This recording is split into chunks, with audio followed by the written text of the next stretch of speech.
Hello and welcome to the Connection Compass. I am your host, Andrea Louise Evans. To find out more about my work, please visit andrealevans.com.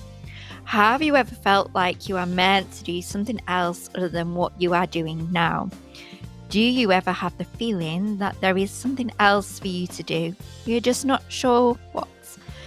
Join me in this podcast episode with US life purpose coach Alyssa Smith as we dive into the big questions, uncover hidden passions, and explore what it really means to live with purpose.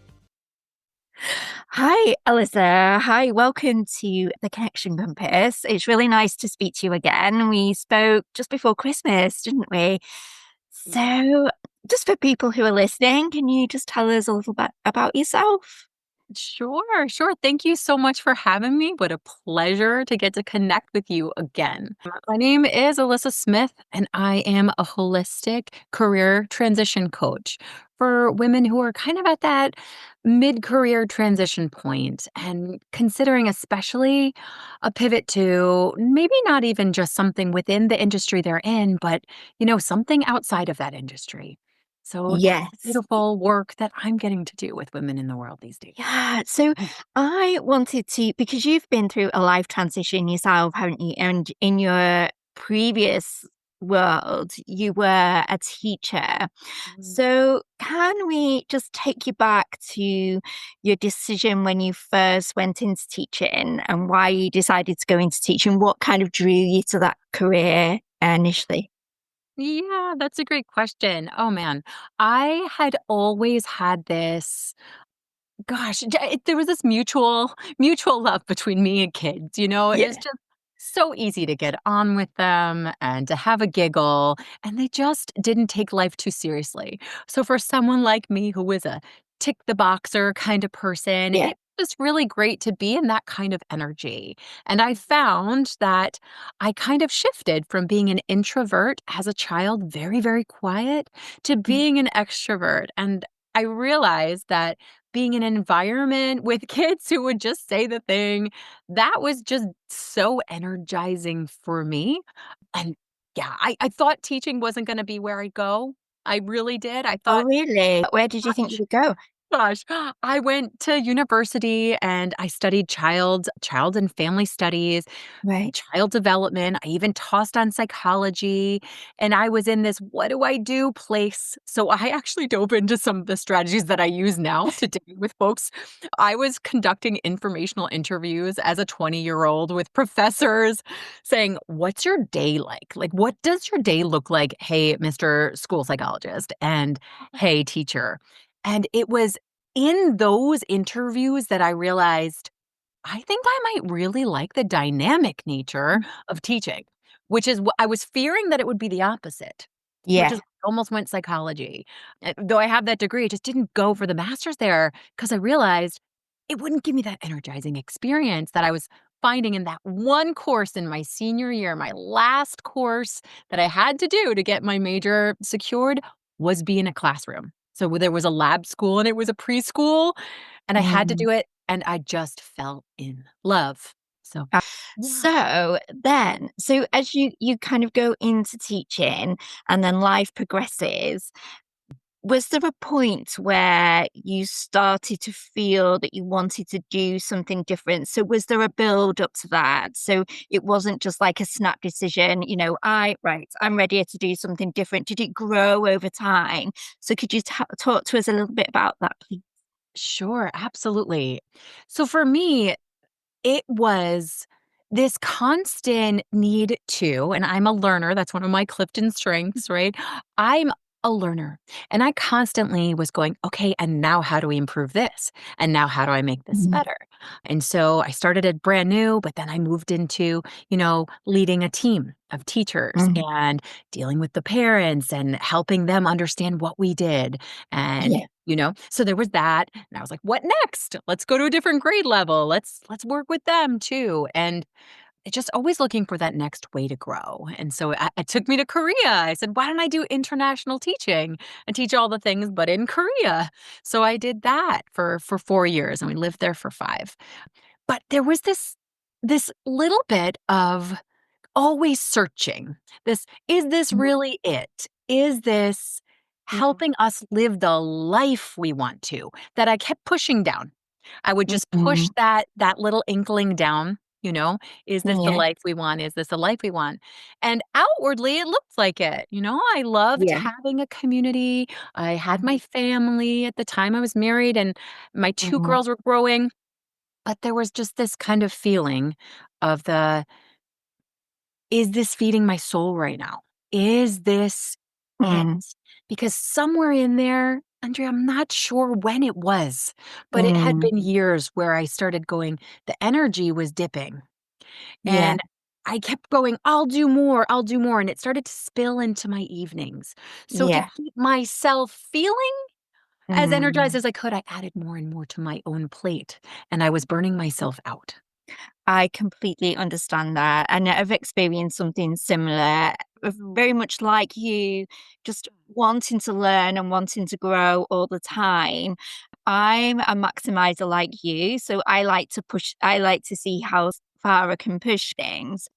I was finding myself quite restricted and not able to do that. And so I started to take things on and I was like, well, I'll just take this, I'll just take this on, I'll just take this and I'll be okay. And then you're just exhausted. And I think that's the point where you have to say, okay, I need to listen to whatever's in here inside me telling me that there's something else, there's something more. Yes. Yes. And for many of us, I think we've got this. It sometimes has to get so bad that we're forced to listen, that Yeah. reckoning moment, right? Mm. Um, and I did have that. I did have that moment in 2022, and I don't think if all of these things hadn't converged, I let me correct myself there. I do think it might have taken longer for me to actually admit that Right. this role that once was everything for me was actually kind of dismantling me piece by piece, That's right? a really good description of it, actually. Yes, Mm. that's really good explanation of it. Yeah. I mean, there's no love lost, but it became the point where I wasn't aligned with it, where my Yes. need for growth wasn't being met. And even though I hopped a plane and flew to Korea and I Yeah. lead workshops for educators as well worldwide, it still wasn't doing it. And Yeah. what I had was that big shakeup. You know, I lost Mm. my mom, and 2 months after that, that's when my then husband and I separated. You Yeah. know, I had just this, "What do I really want? Is that what do I want now? Like, what Mhm. feels good?" And I didn't know.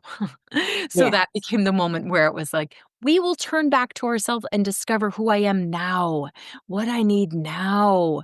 Because my Mhm. values have changed from who I was when I was 22 when I made that informed, fantastic decision for the Mm. 22-year-old I was, you know? Yeah. So what kind of journey did you go on to discover what you did want? That's a wonderful question too. It's such a personal thing to go on this journey, isn't it? It Yes. really is. And I think, gosh, we're so determined to be successful Mm. and do the right thing and provide for our kids if we have any, that Mm. it's hard to decide to put yourself first, you know? Mm. Yes. That resonate, right? It's Yeah, it's quite a big thing to put yourself first, I think, in a world where perhaps we're not encouraged to put ourselves first, but sometimes we need to for survival and to be able to support others in the right way as well, don't we? so Yeah. wise. Absolutely. And I didn't even really wanna believe that. I kind of was telling myself, Yeah. "It's good enough. Like, you can handle the dregs. Like, you can Mm. handle whatever's left, Alyssa. You can live like that." But when I lost 2 very important people in the roles they had been in, you Yes. know, and I'm looking in the mirror and it's me, and I'm deciding how I'm going to carry on. Yeah. What do I wanna create? I realized I had a choice to Mm. keep going as I was, which I tried to do. I went on the resume, send, cover letter adjust, send. I burned myself out as much as possible for like about a 30-day time span.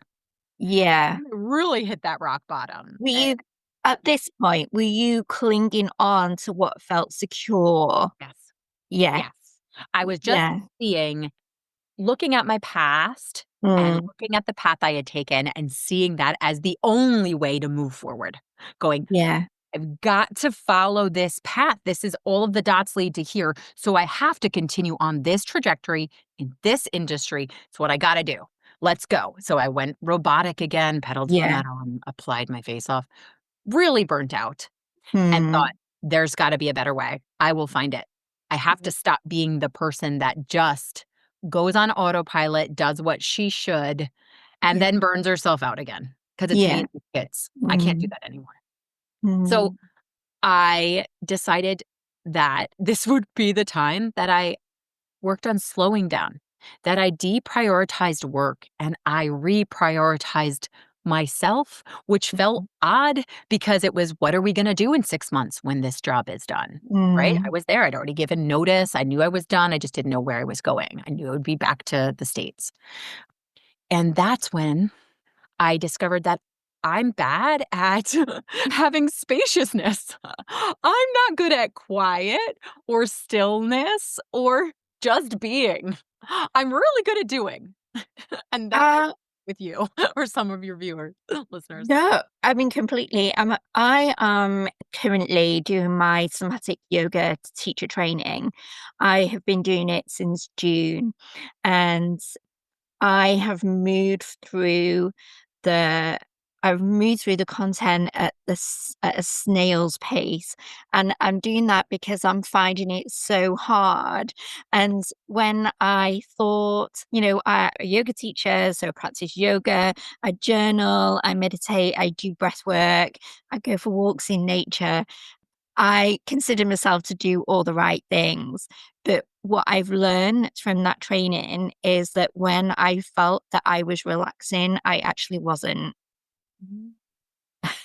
And we're so bad. I don't think we're good at just being. And and I think it's a process that you have to come to learn and that you have to come to understand and to Yeah. notice you in that space as well.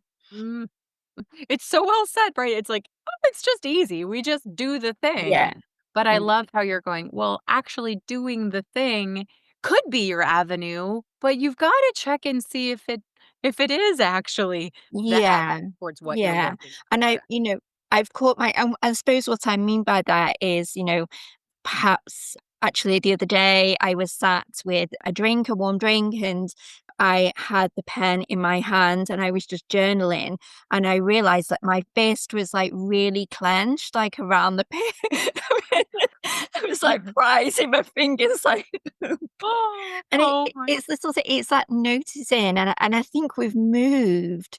I mean, I suppose I'm generalizing a little bit, but I feel like we've moved at such a speed through life in recent times that we've forgotten what stillness really is, and also to notice ourselves, to notice that, when we say that we're relaxing, if we're watching TV, well, what does your neck feel like? Is it like quick to one side, or, is your jaw, is the back of your jaw in tension? Clenched, right? Is it Yeah, tight? clenched. Yeah, right, which impacts the whole of the body. So, yeah, I think being still is quite difficult, is quite a challenge. Yes.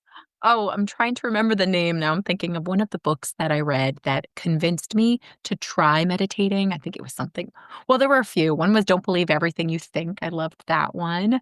Yeah. And gosh, it's something about stop being yourself or the art to stop being yourself. And I don't that's not something I work on with clients. We are ourselves. We want to amplify our best self. Yeah. But I think it's like shedding an aspect of you that's no longer serving. And for me, it was the Mm, overdoing, the thinking that the doing is what's gonna make me feel good, right? And yeah. realizing doing and overdoing isn't doing that for me. I have to find something different at this stage in my life. And it was the very thing that was my biggest challenge, of course, which was the slow down. Yeah. Slow down. Be at peace with whatever feelings are gonna rush through you. Sit with them don't push Mm, them away. And that's what grief taught me, that I can handle the waves of those feelings. And mm, then I emerge feeling better. And there's usually this clarity that comes after it.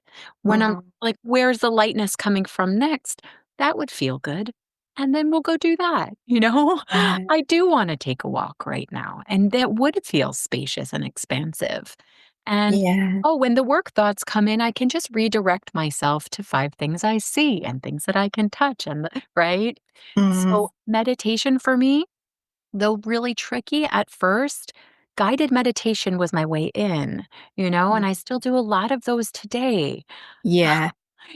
That helped me. Journaling didn't end up being my thing. It helped Yeah. me for a while, but Yeah. it became an excuse for my brain to make to-do lists. Oh, It's so you won. hysterical. I was like, "You did it again. This Yeah. gratitude list has now become a to-do list. How?" Mm. So, it's so personalized, right? And I think getting into your body, what you do, I think there's something so big to the somatic piece. If Yes. I'm in a yoga pose, all of my senses and my body, my spirit, I have to be here. And Yeah. finding that presence, yoga was powerful for me as well. That was Yeah, very much so. So these transitions that we go through, so, in the work that you do, my experience, your experience, when we make these transitions in life, they don't just happen, do they? And it's something that I've been thinking a lot because, as I've observed myself move through this past year, there is a process to the transition. So it's experiencing the burnout. I mean, as it may be that it comes in all different orders, that it's not linear, but there's Mm, definitely a burnout process. There's a grief to it as well, and around your identity, because you realize that there's so much identity attached to a long-term career, isn't it? And it's like, well, who am I now? You know, right. what do I do? Yeah. I found, I don't know if it's something you experience in your work, but guilty and shame and a bit of embarrassment and then bewilderment, a bit like, what have I done? Like, Yeah. what have I done? And then I think there's a part where you just have to surrender to the process. Mm, that's a beautiful word to say there's that Mm, part too. The yeah. the range of emotions we go through is so big and it is varied, but the sense of loss that you're talking about is a common feeling, right? And Mm, it's connected to loss of community that you were part of if that was involved in your work, yeah. right? And as you mentioned, our very identity. Like we define ourselves when we meet people. Hi, I'm a teacher. One of the first things you say, so what do you do? Is the question people ask, right? It's the how we Yes. get to know people kind of question. And when you strip yourself of that, you feel like naked for a little while. Like, who am I? Really. And there's that Mhm. kind of urgency, you know, Yeah. the urgency to go there. So, Yeah, range. we lost a very dear friend, a colleague last year from when I was nursing on the wards. And when we were at the funeral, obviously I saw some people that I hadn't seen for a long time. And they were like, "Hi, Andrea, how are you? What are you doing now?" And I was like, "Well." Right. Finding my path, finding my way, reassessing. Yeah. Right? And there is that kind of feeling of, "Oh gosh, can I say this?" And there is Mm, like, I understand. I went to Friendsgiving with folks I grew up with, right? Our kids are yeah. playing together, and they're checking in and like, "How are you doing?" Like, how's it going?" And it feels kind of funny because you feel like you've started over. You feel like you've Yes. started over, and it feels like, "Oh, Yeah. And what do I" Yeah. you find yourself telling the whole story. Like, Right? Yes, it's like when yes. there was a time when you used to say, "Oh, yeah, I do this, I work in public health," and now you're, like, having to explain the whole journey to kind of explain where you are. Right, right, and I think normalizing saying, you know what? Here's what I'm currently doing, and I'm Mm, exploring what I want to continue to do. So I love having yeah. conversations about what people are doing, because it Mm, jazzes me up. And just being able to say that, a lot of people you'll find will respond with, wow, right on. How did you have the courage to do that? That's yeah. incredible. What helped you make the decision? And then you can get started and talking about yours, and suddenly people are opening up, right? About their desire Yes. too. And oh my gosh, Yeah. I always had this wish. And I think we can find so many different ways to live our purpose. I really, really do. It doesn't have to be tied to our job. It's beautiful if it is, because we Mm, love to operate in our strengths. Our mood is up, right? Our self efficacy, how we feel about ourselves is great. However, by the time we're entering, middle age zone, we've got yes. a wide range of skills that are strengths. And I Yeah. think we do put a lot of pressure to be doing that one thing. And what I Mm, like to do as a holistic career coach is help folks to see we can start playing and doing experiments with the things we do in all that extra time that we don't think we have. We have a lot of time doing that and finding these other pieces of our strengths that inner voice has kind of been saying, remember when you wanted to, right? yes. Playing with that. Go hop on an improv class, see how that feels, right? Get writing if you wanted to write the book. Who says you can't? Instead of the 2 hours of Netflix, make it 1 hour. you know? Yeah. Yes. Yeah, because you can, in small steps, you can do an awful lot. It builds up very, very quickly, doesn't it? When you Yeah. take the, if you, if sometimes the thought of doing something else, it can feel an enormity. It can feel huge. And so you have to break things down into small steps. But if you do break them down into small steps, you realize that all of a sudden you get the bloom without you really noticing it, don't you? Yeah. Yes, yes. It's the experimentation piece, the adventurous piece is now it's like these two things. We experiment so that we know before we go that we're gonna really probably like love doing that, operating in that. And so this Mhm. this piece of kind of designing career experiments. I love the book Happen to Your Career by Scott Anthony Barlow. The first time I heard of anything like it, I was like, "Of course, this is what we do." When I had those informational interviews when I was 20, that's what I was doing. I was imagining myself in and asking those questions. Wow. Mm. And before becoming a coach, I tapped into coaching people on my team. I identified that I got goosebumps in my day when I was helping the people who were looking to move to other positions Wow. strategize around that, brand themselves around that, articulate their value. You know what I mean? So Yeah. we can find these ways to try out our passions and these other areas of skill before we jump. In fact, that's really the responsible thing is to play in it so that when you do make that jump, you feel like you've had a taste and you know it's the right one. That's really good. Yeah. Yeah, that's a really nice way. So when we talk about life purpose, I think people have different perceptions of life purpose, don't they? Because it can mean different things to different people. So like you said, it can be life purpose could be somebody in a job that they've been doing and they really love and really enjoy.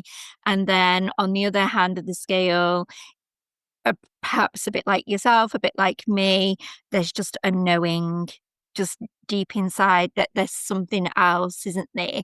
So Mm. I suppose, do you see purpose as that range of experiences for different people? Mm. Is that how you would explain it? I gosh, it's such a beautiful question. I love it. I love a big philosophical question. I really do. We could talk for an hour on this one. But gosh, I believe, and I believe Martha Beck talks about this too, that Yeah. our purpose is completely unique to us. Mm. And our purpose is never a job title. So my purpose was never teacher. Will Yes. I use my teaching skills? probably forever and ever? I'm sure I will. But my purpose doesn't necessarily have to be tied to a career. I Yeah. think whatever our purpose is, it's how we are embodying our own inner light, our own unique brilliance. What makes us, and to put it in better layman's term, just what brings you joy, Yes. the way you are. And when you catch yourself there, you feel like you are just in your joy. For me, it's in communication with people like you, right? Yeah. Having conversations that might inspire me to think or behave in a different way or see things in a different perspective. Yeah.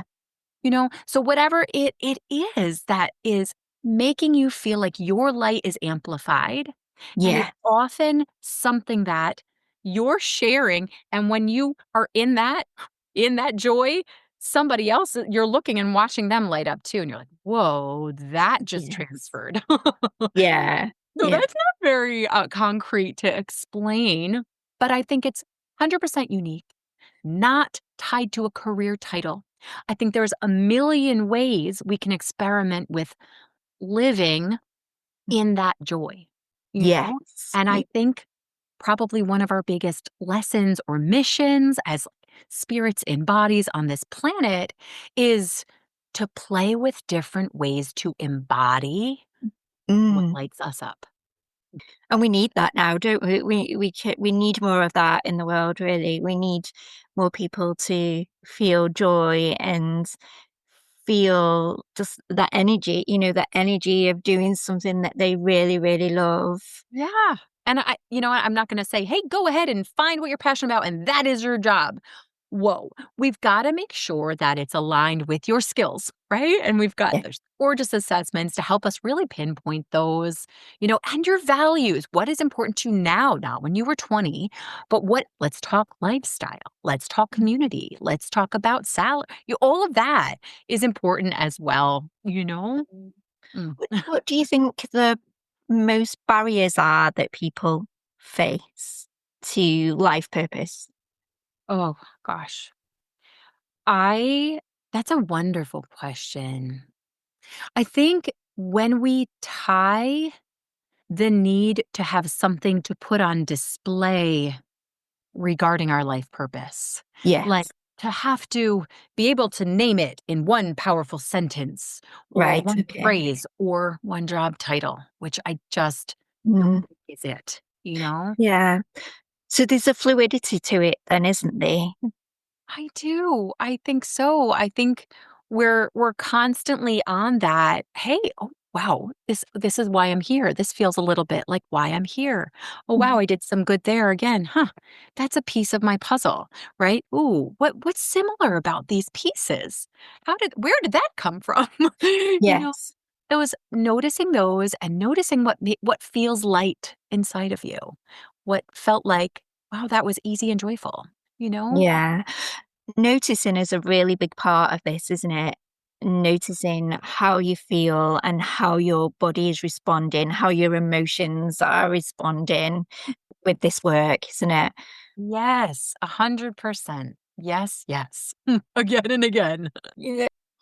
With your work as a holistic coach, Yeah. why is embracing our holistic selves so important at this moment in time?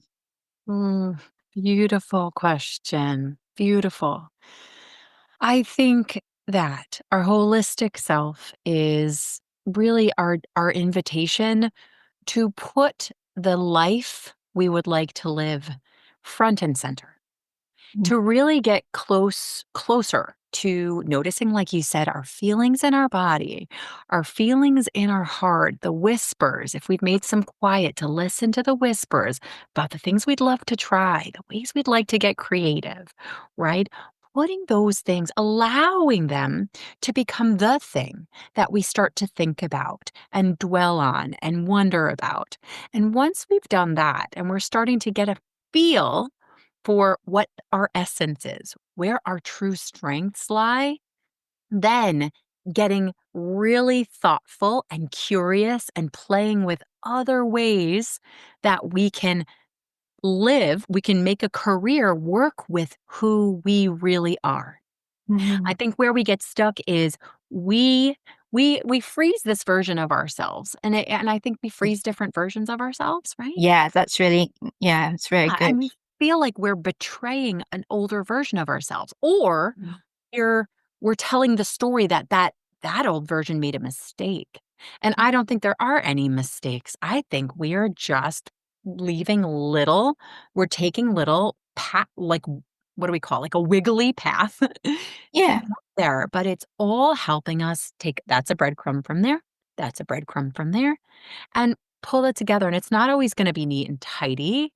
We're gonna No. change our minds, and that's all right. So the holistic piece is just saying, "Hey, guess what? You're a changing human being. Your ideas about what success are gonna change. Your lifestyle is gonna change, and it's important that you pay attention to yourself, your desires, and your needs, because Mm. if you don't, it's gonna impact all of your health, and it's gonna impact the happiness and health of everyone around you, you know?" Yeah. And often these little whispers, these little nudges that we have, they're showing us the way to a different way of being, happier way of being. And often I feel it's a vision of a better future, not just for ourselves, but for everyone. Absolutely. Oh my gosh, yeah. We're so connected. We are And so connected, aren't we? And we feel it when we honestly, I mean, there's the proof when you just walk into a coffee shop, go in there in a bad mood, see what happens, see how people interact with you. But go yeah, in the next day with a beautiful, happy mood, right? And see how people interact with you and see the energetic exchange and watch it spill around you, right? It's yeah, it's incredible. We are social beings, energetically linked. So yeah. when we allow ourselves to play, experiment, heck Mhm. yes, go find joy in the week. Read The Artist's Way if you're feeling like you're lacking joy. My gosh, Julia Cameron will school you. She's like fun and silly on purpose for a reason. Go do one fun and silly thing a week Yeah. just by yourself. But that's why it's so important to listen to those little whispers, isn't it? Because it's and we really hear them clearly in those moments of stillness. So that's why we're we're quite advocates for moments of stillness, because we know that we access those whispers that tell us what's next. And I think it's also important to say that those little nudges, those whispers, that they're really gentle and kind. They are. They're really gentle and kind. And, And quiet. your ego, your mind go, "Oh, no, yeah, I'm not listening to that. Don't be silly. I can't do this because I'm not good enough, I'll never be able to afford to do it, it's too it's too difficult to do." But over time, those whispers and those nudges are really, really constant, aren't they? A I'd like marker. Yeah. Yeah, I'd like to share something with you actually. I was with a client. This is going back quite a few years ago now, and it was in my early days of coaching. And she'd asked me to do some work with her, and we sat down and we're going through this story. And she was going away to work. She was going to work away internationally. And we're kind of getting to the nitty gritty, and you could just feel that there was something there. And I was like, "So, if you had all this sorted, what else do you feel like you might want to do?" And she was just like, "Well, I might want to, I've always wanted to make some jewelry." And then she just said, "But if we're going the whole host, I'd really love to have a coffee house in the Mediterranean." And she had every single detail, like the colors, like what it would look like Yeah. how she would source the coffee. And it was just like, why?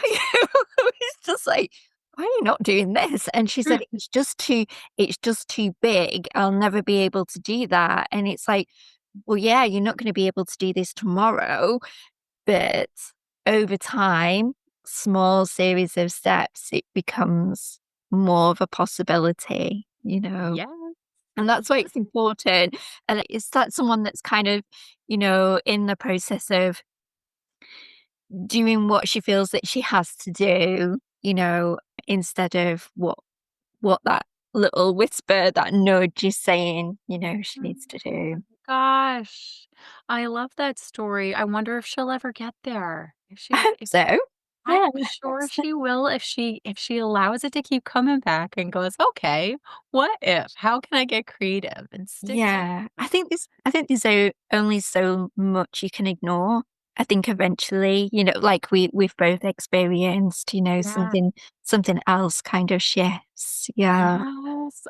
This makes me think of a client that I had who, gosh, she came to me teaching and was just like, "I'm not sure. I don't know what else I can do. I do have these pulls, but they're not realistic." And she like Mhm. pushed him away. And in the course of our work together, I learned she was into writing and she thought she Mhm. felt like she should be writing a book.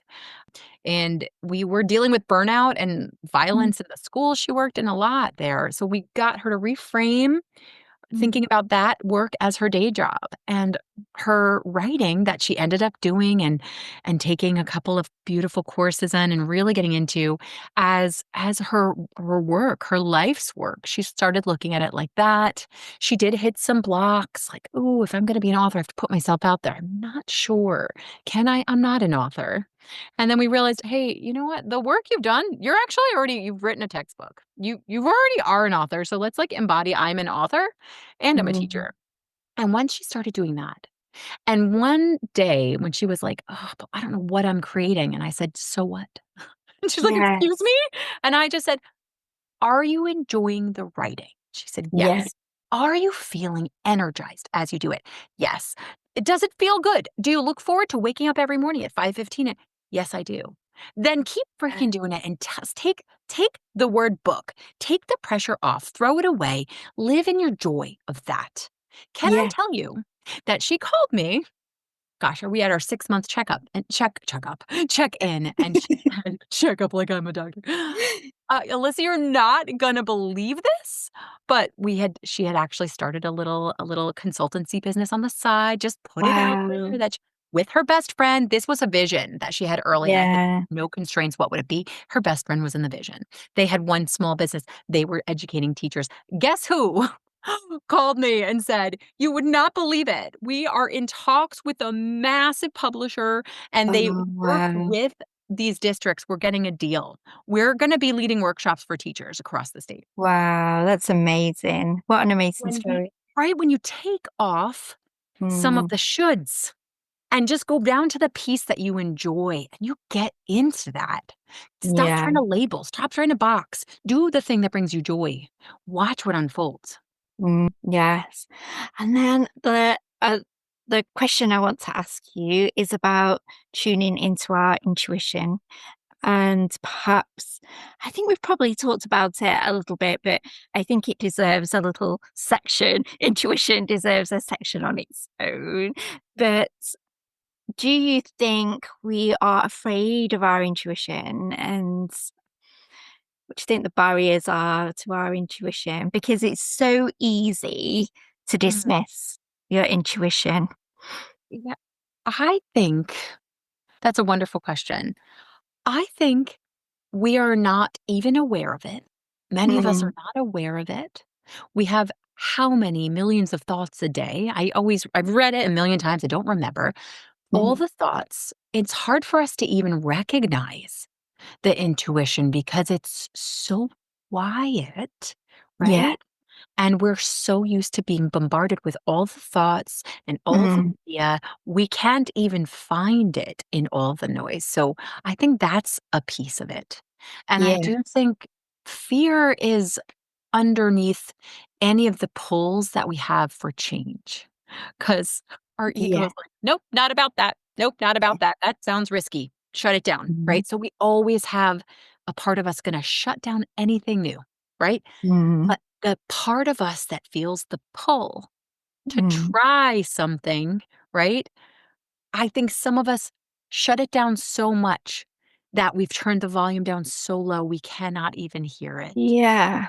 We feel Mm. lost and confused because we're Mm. just used to following the formula, just going through the day, just the hamster wheel and thing. We're so focused on the shoulds that Mm. we forget about the coulds and the desires, you know? Mm. So I don't know that we're afraid. I think we're unaware and Yeah. we're just so in our cerebral prefrontal Mm. cortex part of our brain. The to-do list creator says, right? That I'm journaling, I'm getting in Yeah. touch with, no, I'm not. I'm making a to-do list again. Yeah. Right? I think that's where so many of us are because of the day and age we live in. So that's just an invitation to find the way to just find your quiet. And if it means 5 minutes of a guided meditation or 3 minutes of holding a couple yoga poses, gorgeous. That's a fantastic start. I don't Yeah. think going and doing 2 hours of meditation a day is doable for anybody, right? James Clear Atomic Habits, let's not. No, no, and if there is too much where we're kind of cerebral living, coming down into that place is something that isn't gonna happen straight away. It's something that takes time to come to, to come to that stillness. I'm learning that now as a yoga teacher of, how many years? 7, I think. 7, 8. Yeah, 7 or Um, 8. And there's also this other piece. It's not, I Yeah. don't think it's our inner knowing or intuition, but our subconscious mind is Mm. just this brilliant piece of us that we're completely unaware of that runs the whole darn show. Yeah, It really runs the whole darn show. yeah, So some techniques that I know and I use with clients when it makes sense. NLP, neuro linguistic programming, just sometimes for the overthinkers in the room, especially those looking for a career path, trying to figure it out. They've been thinking for months. One session of me going, "Hey, can we tap into your subconscious mind?" It's insane how quickly the subconscious mind can paint that picture, just like you described your client doing in that coffee shop, yeah, right? That's what your subconscious mind can do, and it can reveal for you what you really want yeah, beyond this part of your brain that's constantly giving you all the shoulds, you know? yeah. Um, so thank you, Alyssa, for talking to me today. It's been a joy speaking to you again. It's nice to connect, and I think we could talk forever, couldn't we? Yes, we could. I think I just made a new friend. Thank you for having me. Would would you be able to share where you're able to find your work? Where can and we can put it in the show notes for Sure, wonderful. So you'll find me on LinkedIn, Alyssa Smith on LinkedIn, and I'll give you the link for that. That'll be easy with the link. And on Instagram, I'm permission_to_pivot. So permission to pivot, supporting women and making those. that's amazing. And what are you working on at the moment? At the moment, I am excited because I've got a free 2-day workshop coming up. It's called Pathway to Pivot, the secret to successfully pivoting careers without the overwhelm. And so that's coming up on all my social media, and it'll be February 12th, which might be after the airing of this, but that's okay because that'll be up as something that I offer for free to my audience in the future. So Oh, wow, that's exact is that in person, is it, Elisa? this is an online workshop. This is one Right. of my I'm gonna do it via Zoom, so folks from anywhere around the world can hop on and join. Amazing. Okay. Thank you. Thank you so much for being here. Absolutely a pleasure. Thank you. What a lovely conversation that was with Alyssa. So full of joy and wisdom. You can find Alyssa's links if you want to check out her work in the show notes. And thank you for listening to this week's episode of The Connection Compass. If you think this episode will help someone else, please leave a review at podchaser.com. And if you have any questions, please visit Andrea L. Evans' Facebook page. And remember to keep talking, keep connecting for a more interconnected world.